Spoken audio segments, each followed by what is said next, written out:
On October 5th, 2015, I boarded a plane headed for Manila, the Philippines.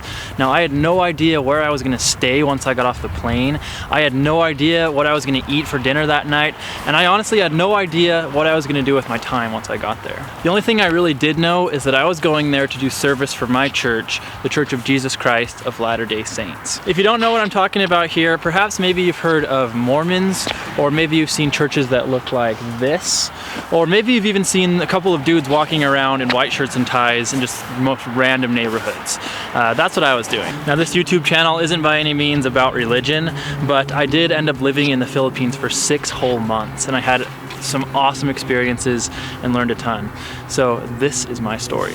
Okay, so in order to tell this story, I need to give a little more context about my church and about my situation. So let's switch over to the overhead rig. The Church of Jesus Christ of Latter-day Saints. This is the church that I'm devoted to. Now, a big piece of this church is missionary work. That's also known as going to different parts of the world and teaching people about Jesus Christ and about your church. Most of the missionaries that do this work are young men and young women, somewhere between the ages of 18 and 26. Okay, so check this out. This here, that's 18-year-old Kent, right about the time I decided that I wanted to be one of those missionaries. So right after I graduated high school, I got the paperwork necessary to apply for a mission, and I sent it to the church office where they would review my application. When the church receives your paperwork, they'll take some time to decide which of about 400 missions all around the world you'll be assigned to. As the missionary, you don't know where that is. All you do know is that once a decision is made, you'll be sent somewhere around the world for a period of 24 months. During these 24 months, you put on a white shirt and a tie, and you spend every single day traveling around your mission and teaching people about the church. Okay, so this here is my missionary assignment. I got this in August of 2014. It says here, "Dear Elder Thompson, you are hereby called to serve as a missionary." And then it says you are assigned to labor in the India Bangalore mission. So I was actually called to India originally, and I was thrilled to receive that assignment, and I got to work right away trying to get my visa ready and trying to get all that stuff ready to go. Now, when I was applying for the visa, I found out that missionary visas in India are only valid for 1 year. And of course, a mission is 2 years long. So the solution to this problem was that halfway through my mission, after I had used up my whole visa, I had to go to the Philippines.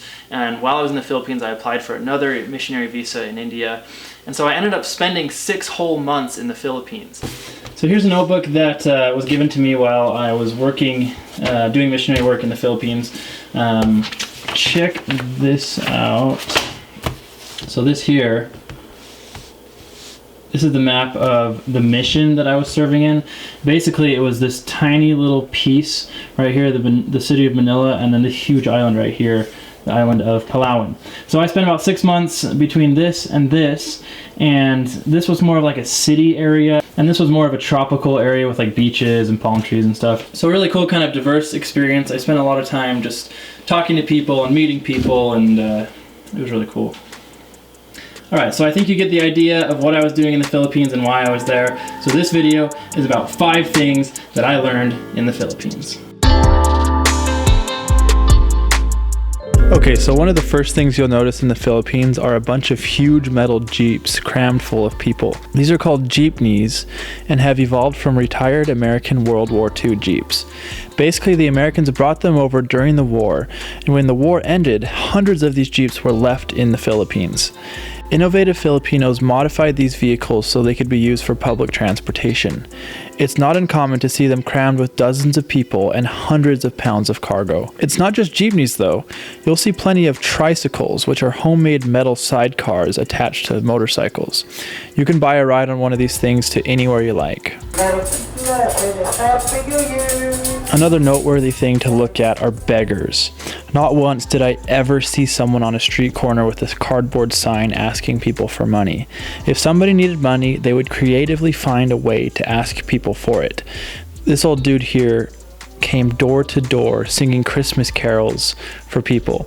In exchange, you could give them a few dollars. This next one is a little bit more bizarre, but it's kind of the same idea. These guys were going door to door dressed as Roman soldiers, and they were dancing for people on their doorsteps, also asking for money. Finally, look at this blind guy jamming out to the Beatles on the guitar. You know, I'm not sure what any of these people's situations are like, but one can really appreciate the effort that they're putting into making a little bit of money.